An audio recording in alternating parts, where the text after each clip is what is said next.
What's up, everybody? Today we've got a 2025 Mazda 3. I'm going to show you how to remove the shifter knob in this console trim real quickly.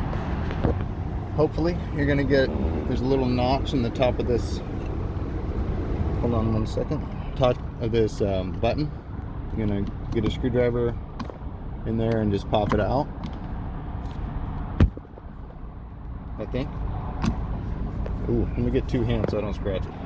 Now, of course, you want to set your parking brake when you pull this back. If the car's running and you pull this back into drive, you get this off of there, you're going to see a little horseshoe-shaped pin in the back of it, silver, right here.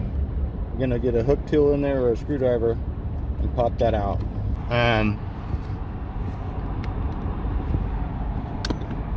There's that.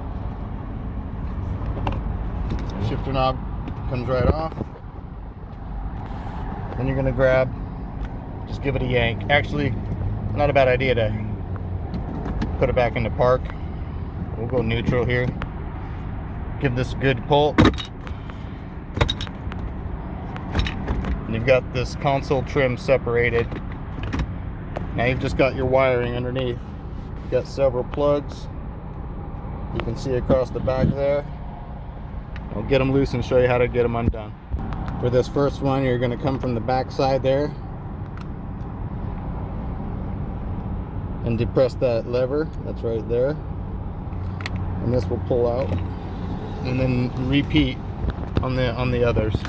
If you've never done these before, this little piece right there presses in like so,